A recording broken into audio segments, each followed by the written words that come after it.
Welcome. My name is Stephen Hager. I'm Director of Science and Technology for Catalent Biologics. Today, we're going to talk with you about the changing face of medicine and how new modalities come with new manufacturing challenges. Traditionally, medicine has treated the general population with a particular drug, and the results are mixed. Many people have adverse effects. Some group of the people have no effect, and maybe 20% of the people respond to the treatment. As medicine is changing to more of a precision approach, now we have the population, and we may have companion diagnostics where the entire population is treated with variations of a treatment, and the effect is 100% across the population. What are the results of the changed precision medicine? First of all, clinical trial costs are going to be going down, and the clinical success probability is going to increase, again, because we have more individual treatments and companion diagnostics. It's felt that by 2030, drugs with companion diagnostics will increase by 80%. These changes in medicine have huge impacts on manufacturing and that's helped by the advent of new modalities. So traditional medicine, again, we have a large batch of medicine manufactured that treats the entire population, again, with a range of effects from adverse to no effect to an effect of the treatment. With precision medicine, now we have smaller batches, and they're going to have 100% effective treatment for the patient populations. And then we go to personalized medicine, where now we have a batch that's manufactured for each patient. The effect then is really targeted deliveries for the individual patients. What are the impacts on manufacturing? First of all, the size of the batches goes down from huge batches to small individual batches. Conversely, the number of batches increases. So maybe from one batch up to as many patients are in the treatment population. There's also personalization. Again, with companion diagnostics, treating individuals, we have individual personalized treatment. With the multiple batches for personalized medicine, production costs are going to increase. You don't have the efficiencies that you achieve with large batches. Manufacturing is going to go from a manual operation to an automated, integrated operation. And the impact on the clinic is that the efficiency of treatment is going to increase. The future of the pharmaceutical industry is really concentrated in the biologics and advanced modalities areas. The graph on the left shows the pharmaceutical industry revenue by modality, and you can see between 2015 and 2026, it's expected that cell therapy, DNA and RNA therapies, gene therapies, and others are going to increase much more than standard treatments as shown in the black. And that especially shows the small molecule side of pharmaceutical industries. The table on the right shows the new modalities from gene and cell therapy, antibodies, conventional therapies, vaccines, and others. The current size of the market in billions of US dollars, the compound annual growth rate, and the share of growth. So we can see that for the new modalities, there's going to be a tremendous increase in growth as compared to, for example, conventional therapies. And the share of growth will also increase for the new modalities, and that will have an effect on the percentage of the market treated by conventional therapies. The advance in science and in biologics, it has really had an impact on the new approaches and new growth opportunities. So 50 years ago, the approach was really small molecules, traditional vaccines, and natural medicines. 20 years ago, again, small molecules and traditional vaccines predominated. And now we saw the advent of peptides, monoclonal antibodies, and other replacement recombinant proteins. Today, again, there's a tremendous increase in new modalities, including viral vector gene therapy, autologous CAR T cell therapy, and mRNA. And then as we move to 5 years in the future, we have a tremendous increase in new modalities, as well as emerging modalities such as iPSCs, gene editing, oncolytic viruses, exosomes, and red blood cell therapies. So new modalities were approximately 3 50 years ago, and now projected to the future, there will be approximately 18 new modalities coming onto the market. And again, small emerging innovator companies will contribute 74% of the revenue growth by 2025, driven by these new and emerging modalities. In order to accomplish the industrialization of the new modalities, we really have to build on advances in science and innovation and orchestrate the accelerated development for scale-up and reliable manufacturing. So we need to blend quantity, quality, and cost to achieve success in these areas.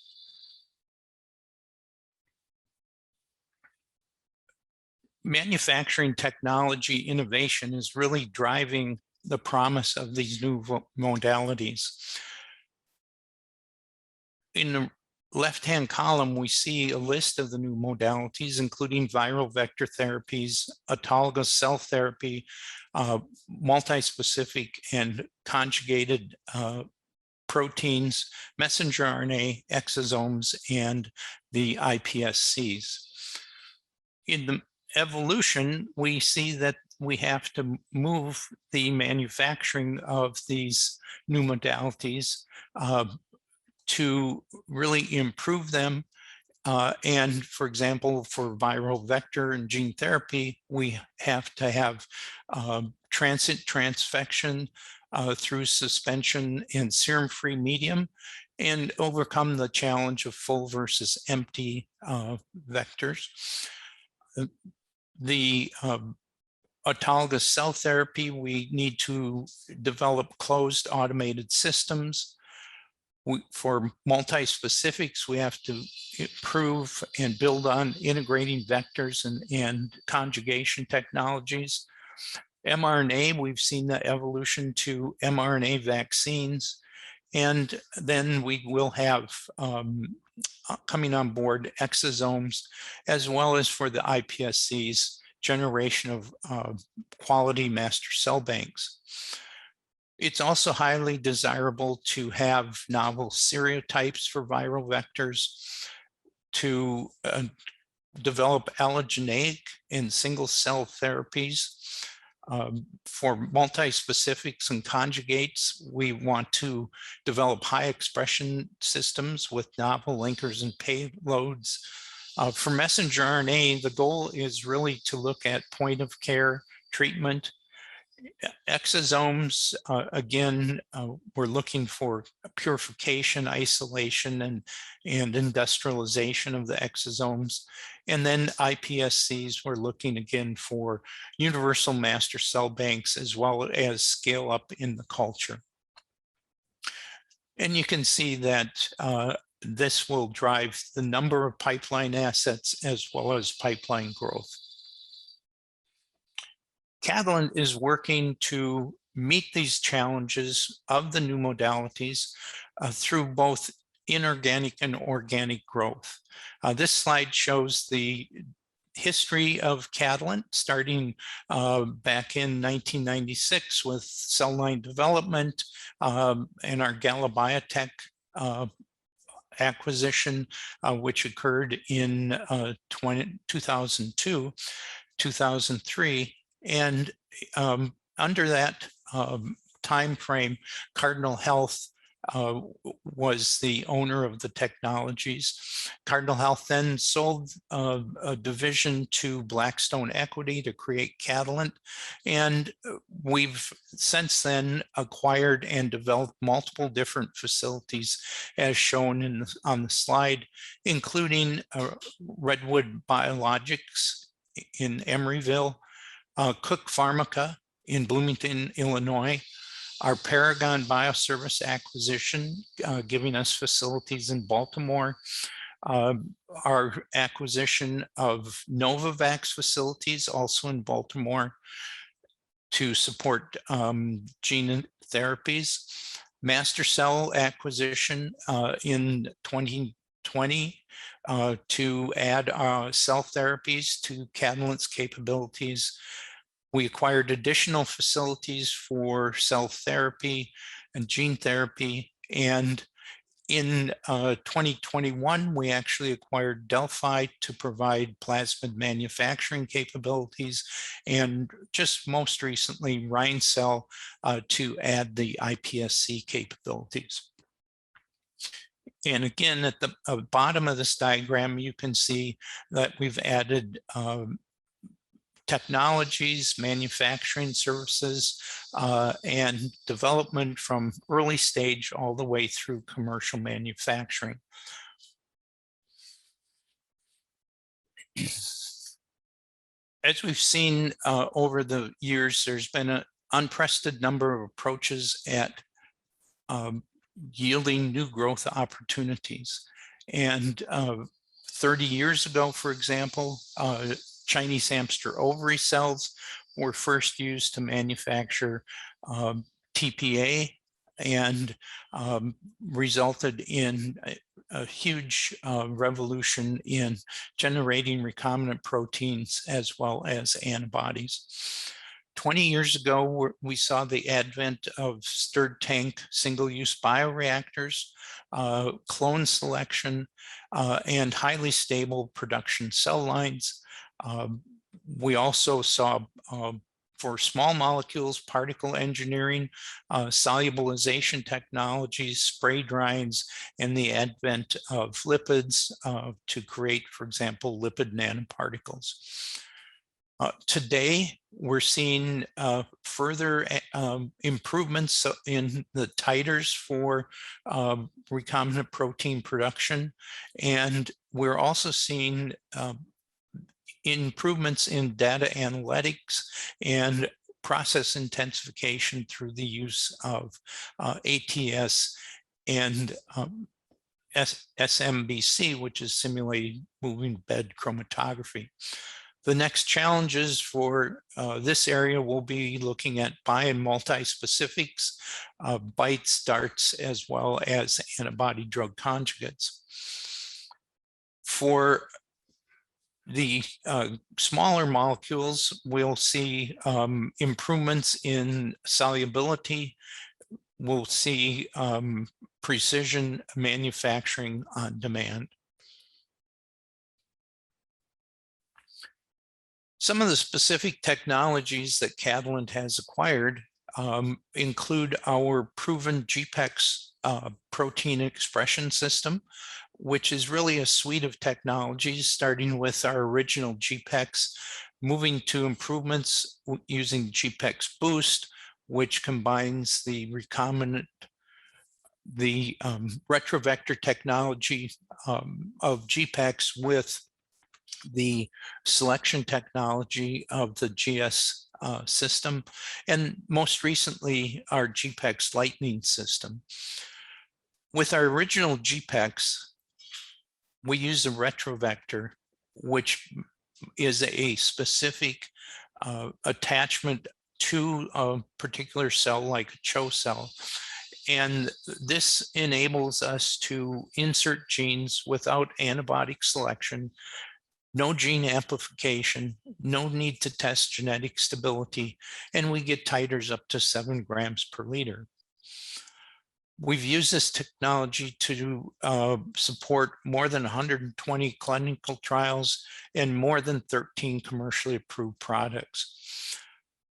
GPEx Boost combines the original GPEx with the glutamine synthase knockout technology for CHO cells, and this provides additional culture optimization. We don't need MSX selection, and we get the high selection provided by the GS system. And then most recently, we've added our GPEx Lightning technology, which is the next generation because it uses pre-inserted stable docks to allow us to transfect using non-viral standard transfection methods to insert the genes of interest. With this technology, we get up to 10 grams per liter and reduce the timeline by a month and a half or more. So with our GPEx suite of technologies, we can enable cell line development tailored to meet the needs of your program.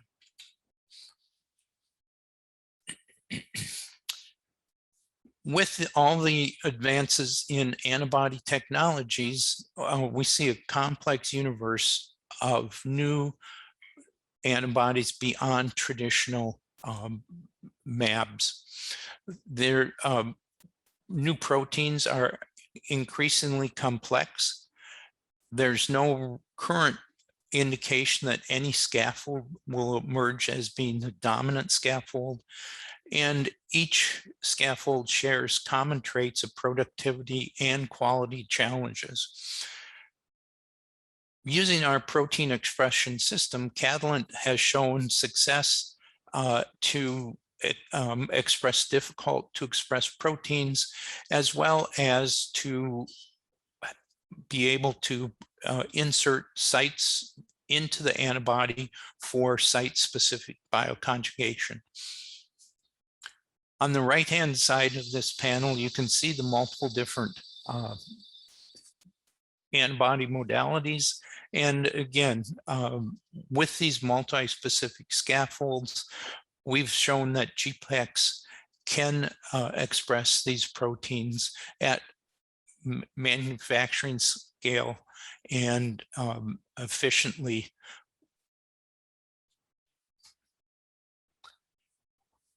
For ADCs, our SmartTag technology is a new advance in antibody drug conjugates.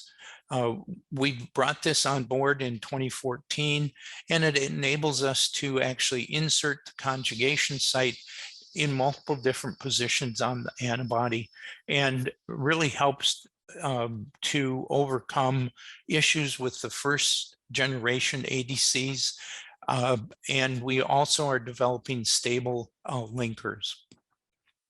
By 2021, now we're successful in the clinic with our CD22 ADC, which has been developed with triphase. It's also known as TRPH222. The yields with the ADCs provide superior tolerability and an expanded therapeutic index. Using the SmartTag, we can manufacture the antibody in one step, and that technology enables us to, again, use a stable or cleavable linker, and provides a simple, robust system in terms of CMC and analytics.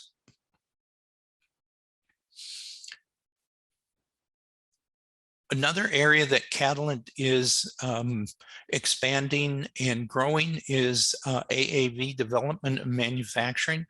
AAV manufacturing is very complex. Challenges include low vector yields, purification of full versus empty capsules, analytical characterization, specialized clean rooms, and requirement for technical raw materials like plasmid DNA, requirements for single use, and the fact that these treatments are very expensive for the patients. So the goal is really to work to develop a scalable platform, and the approach is shown in the right-hand side of the slide, where we're going from adherent and suspension cells in a smaller scale to a scale up into bioreactors, where you can produce greater amounts of the viral vectors. We're seeing improvements in polishing and purification. And then finally, with the improvements in analytical characterization, we're seeing improved quality control, which would be a filtered product inspected and tested to ensure quality.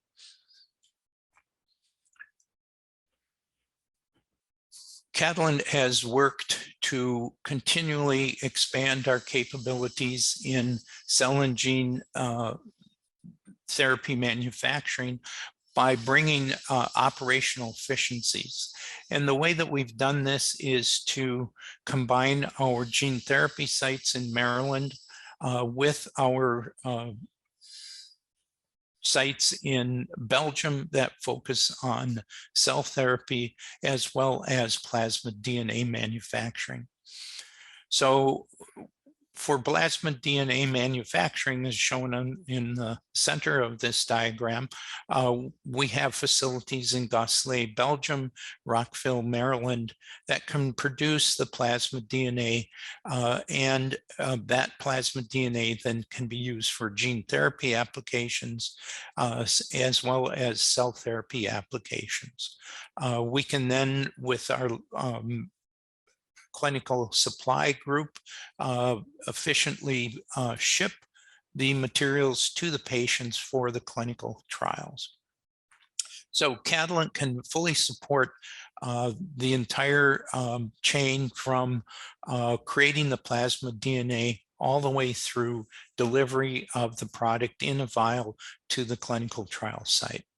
And that includes very complex cold chain logistics. Catalent has worked to build extensive experience in messenger RNA manufacturing, from raw materials such as plasmid DNA all the way through fill finish and delivery to clinical and commercial sites. Within Catalent, we can create the plasmid DNA that's required for in vitro transcription, and this would be in the linearized form, so that we can generate the messenger RNA and then create the messenger RNA lipid nanoparticle complex, fill and finish the lipid nanoparticles containing the messenger RNA, and deliver the drug to the clinical trial site. Again, this is a delivery that requires complex cold chain logistics. We were one of the early manufacturers of messenger RNA, and we first announced our partnership with Moderna in 2016, and subsequently have continued our collaboration with Moderna for fill finish, and we're currently working with Arcturus as well as other clients. Importantly, current manufacturing requirements for vaccine will require lower doses of messenger RNA, whereas the transition to using messenger RNA for protein replacement will require high manufacturing and scale up of manufacturing capabilities.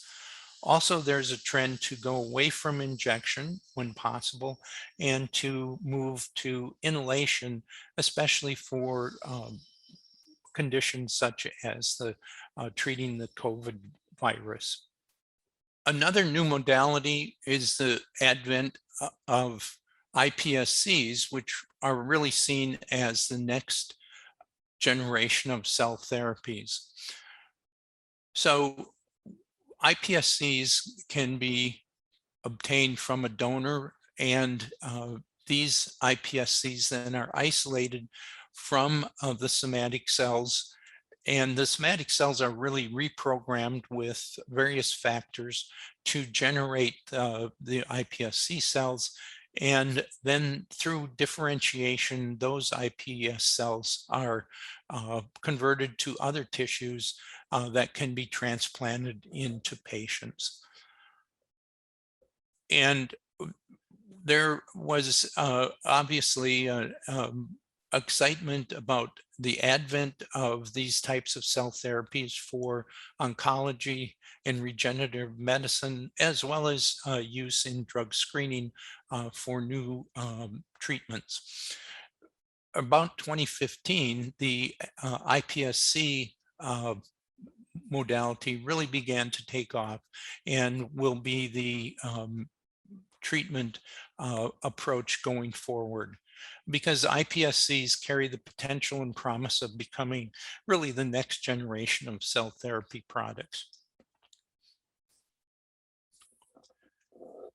As we've seen with other new modalities, it's really a requirement of industrialization of the iPSC, and there, with the industrialization, becomes many different challenges.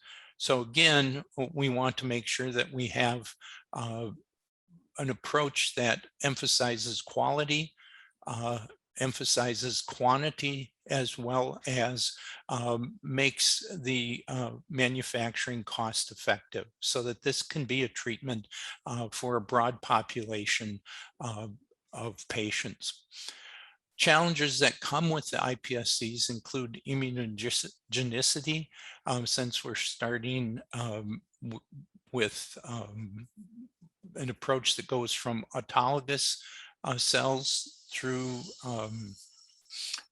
using HLA matched cell lines and HLA cloaking approach to reduce the immunogenicity of the iPSCs. There's often heterogeneity in the population, so we need to screen for optimal cell lines.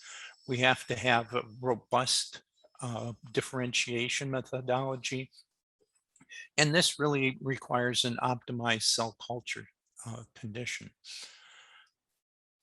Another aspect of iPSCs is the possibility of tumorigenicity.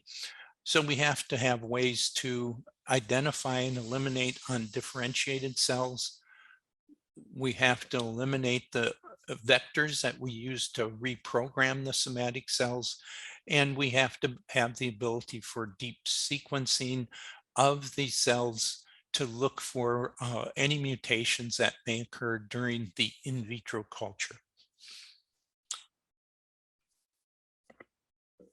In terms of manufacturing and scale up, currently we're going from cell factories and adherent cells where this approach could, for example, use a 10-layer cell factory generating 2 billion cells, which would be approximately 2 doses for treating heart failure at 1 billion cells per dose.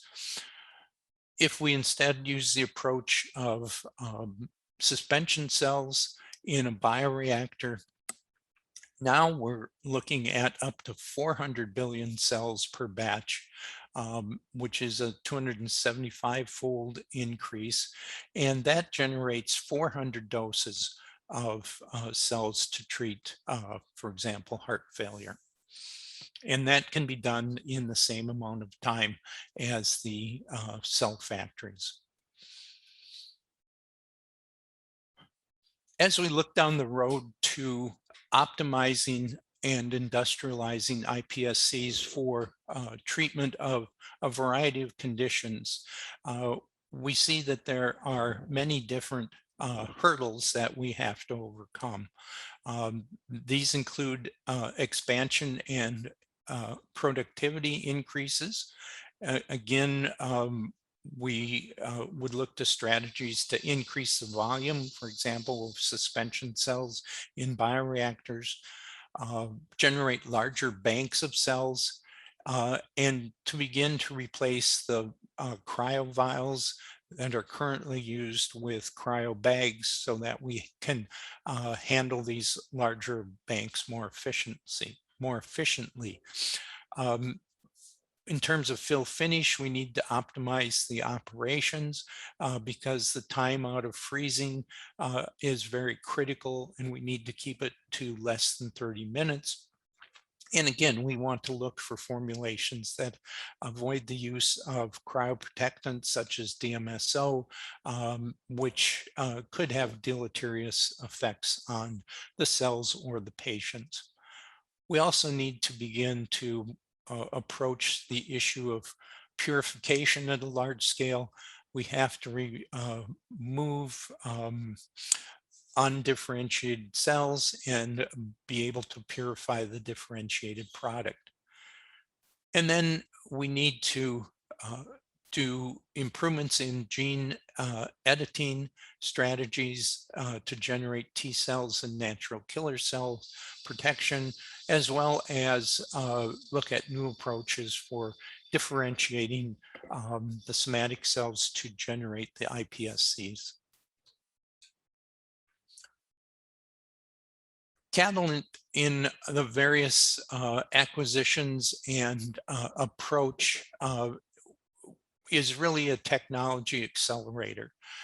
So what we want to do is combine the many years of industrial experience that we have both in small and large molecules with our unique core capabilities that we've grown both through acquisition as well as internal investment, and include our global footprint and add to the base that Catalent has created new external technologies and expertise. And we want to do this in a way that we're really creating a synergistic approach where now 1 + 1 = 4. And again, we want to focus on the approach where we are looking at quality, quantity of materials, and reducing the cost to make the treatment available to large populations. And really the goal, of course, is to solve patient unmet needs with these new technologies. Catalent really is leveraging our internal and external expertise in this synergistic way and combining the new technologies with our core strengths, expertise, and global footprint to create a differentiated product and service approach that covers our patients' needs and our partners' needs. Again, we have a proven track record as a global technology accelerator and working to enhance the path to development, manufacturing, and delivery of these new modalities. You can see in the timeline from 2012 when we acquired the taste masking technology for small molecule treatments, through our biologics approach by acquisitions of Redwood Biologics and their unique smart tag technology.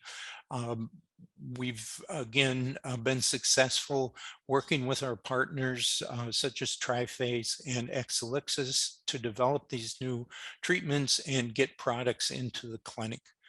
In 2019, we acquired Paragon and their gene therapy capabilities, and continued to invest in gene therapy so that in 2020, we've invested 130 million into our gene therapy site in Baltimore.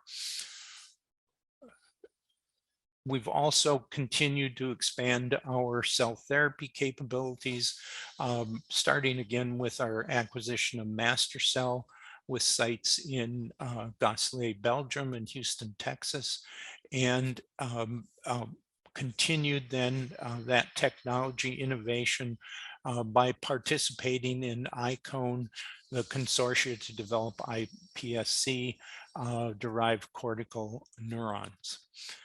And we've also had success in working with other partners such as Editas, where we've taken novel modalities to a new level, in this case with CRISPR-based therapeutics. So we really are committed and believe in the value of expanding strategic partnerships with leading innovators to invest and bring innovative technologies to scale.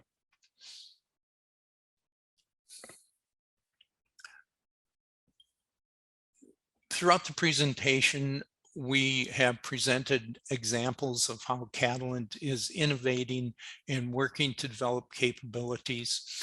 And we would really ask you to strongly consider us as a partner who has a sustained commitment to innovation. With a partnership with Catalent, you gain a broad access to Catalent's scientific experts and advisors. You can access our manufacturing network for accelerated market translation. We have flexible and multi-purpose multiple manufacturing suites and capacity models. And we have an advanced and integrated toolkit of technologies. So again, we feel we have a successful track record of partnerships across these new modalities. We've worked to be an accelerator of technologies to bring the next manufacturing innovations to scale. And we're continually investing and growing to provide capacity and scale across the new modalities. And finally, we feel that we're powering innovation and growth across the life science and industry. And really our goal then is to work with our partners to develop manufacturing technologies that work both at the clinic and the commercial scale. Thank you for your attention, and we appreciate your interest in Catalent. Again, I'm Steve Hager, and we're available to answer any questions.